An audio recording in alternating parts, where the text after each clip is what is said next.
Redewendungen verstehen sind beim Sprachenlernen das Um und Auf, weil sie MuttersprachlerInnen einfach oft verwenden, um authentisch zu kommunizieren. Wenn ihr also Redewendungen im Deutschen kennt, fällt es euch nicht nur leichter, in Alltagssituationen mehr zu verstehen, ihr erweitert auch gleichzeitig euren Wortschatz damit. Und so verbessert ihr auch ganz leicht eure Ausdrucksweise. Deshalb haben wir heute 3 typische Redewendungen mitgebracht.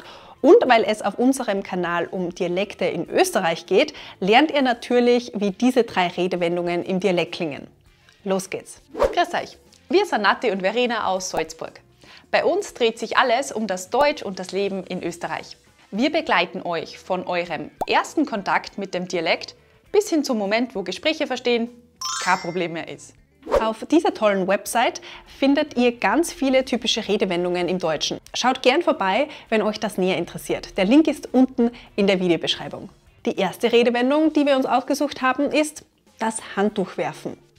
Kennt ihr das? Nummer 1. Das Handtuch werfen. Wie ihr hier sehen könnt, meint das Handtuch werfen aufgeben, resignieren oder etwas nicht weiter versuchen. Aus unterschiedlichen Gründen hören wir also auf, etwas, zum Beispiel eine bestimmte Aktivität, ein Projekt oder ein Training, weiter zu verfolgen. Oft ist der Grund, dass wir uns damit frustriert fühlen oder sich die Situation für uns zu schwierig oder zu überfordernd anfühlt. Stellt euch zum Beispiel vor, dass ihr euch ein Ziel gesetzt habt, in 6 Monaten auf B2-Niveau Deutsch zu sprechen. Nach 6 Monaten realisiert ihr aber, dass ihr noch lange nicht auf B2-Niveau seid. Wenn ihr in dieser Situation eure Motivation verliert und aufgeben möchtet, könntet ihr sagen, Deutsch ist viel zu schwer für mich, ich wirf das Hand durch.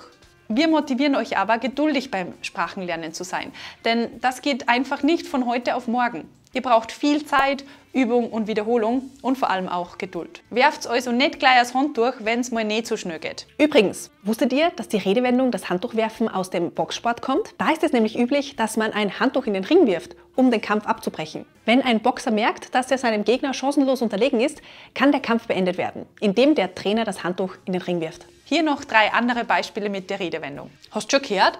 Der Paul hat das Handtuch geworfen und das Projekt abgegeben. Das schaffst du schon, wirf nicht gleich das Handtuch. Du kannst es, glaub an die. Ich war echt überfordert in der Situation und habe nicht mehr gewusst, was ich machen soll. Deswegen habe ich dann echt schlussendlich das Handtuch geworfen. Wir hoffen, ihr werft noch nicht das Handtuch mit dem Dialekt, denn jetzt geht's gleich weiter mit der nächsten typischen Redewendung. Nummer 2. Einen Dachschaden haben. Wenn wir sagen, dass eine Person einen Dachschaden hat oder im Dialekt einen Dachschaden hat, dann möchten wir sagen, dass diese Person verrückt ist oder nicht ganz bei Verstand ist. Wir könnten damit aber auch einfach meinen, dass wir eine Person als unvernünftig oder seltsam einschätzen. Je nach Situation kann es sehr stark und sehr beleidigend klingen. Wir können es aber auch in einem freundlicher gemeinten Ton sagen. Zum Beispiel, wenn wir eine uns nahestehende Person necken. Und vielleicht steckt dann sogar ein wenig Bewunderung dahinter. Zum Beispiel erzählt euch eine Kollegin, dass sie ein Sabbatical machen möchte und mit dem Fahrrad durch die Wüste fahren wird. Ihr findet diese Idee so verrückt, dass ihr sagt, na, du hast ja einen Dachschaden, dass du das antust. Oder die werden ja alle glauben, ich habe einen Dachschaden, aber ich würde es unbedingt machen. Als Alternative könnt ihr auch oft einen Vogel haben hören oder im Dialekt einen Vogel haben. Das meint genau das Gleiche wie die Redewendung einen Dachschaden haben. Wir befinden also auch hier eine Person als verrückt, nicht ganz bei Verstand. Zum Beispiel, na, die haben einen Vogel, jetzt gehen sie echt bei Minusgraden schwimmen. Na, der hat einen Vogel, der fährt wie ein Depperer und ist viel schnell dran. Eine andere Alternative ist, nicht ganz dicht sein. Das haben wir euch in diesem Video schon einmal erklärt.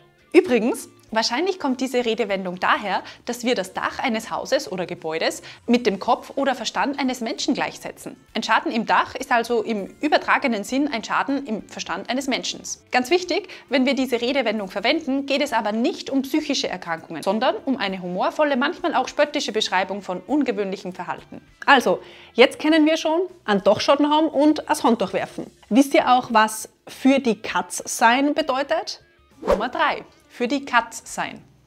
Wenn etwas für die Katz ist, dann meinen wir nicht sprichwörtlich, dass wir etwas unserer Katze geben, sondern dass wir etwas als vergeblich, als nutzlos oder sinnlos empfinden. Also etwas, das unsere Mühe nicht wert ist, weil wir wissen, dass wir nicht erfolgreich sein werden. Unser Bemühen ist also umsonst. Immer dann, wenn wir also denken, dass sich der Aufwand in einer bestimmten Situation nicht lohnt, könnten wir sagen, das ist für die Katz. Oder im Dialekt, das ist für die Kotz. Stellt euch zum Beispiel vor, ihr habt lange für eine wichtige Prüfung gelernt und sie schlussendlich trotzdem nicht bestanden.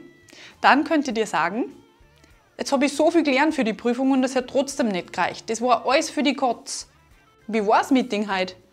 Frag nicht, das war echt für die Kotz, wir haben nur Zeit verloren. Super, jetzt habe ich gerade gestern Fenster putzt und jetzt hat es mir alles wieder vollgekriegt. Das ganze Putzen war für die Kotz. Übrigens, die Redewendung für die Katz sein hat ihren Ursprung wahrscheinlich in einer Geschichte über einen Schmied und seine Katze aus dem 16. Jahrhundert. Der Schmied überlässt es seinen Kunden, was sie ihm für seine Dienstleistungen bezahlen möchten. Oft bekommt er von diesen aber kein Geld, sondern wird mit einem einfachen Danke abgespeist. Dann pflegt er zu sagen, Katz, das gebe ich dir. Von leeren Worten konnte die Katze aber nicht leben und musste deswegen verhungern. Seitdem verwendet man das Sprichwort, das war alles für die Katz, wenn eine Arbeit umsonst war.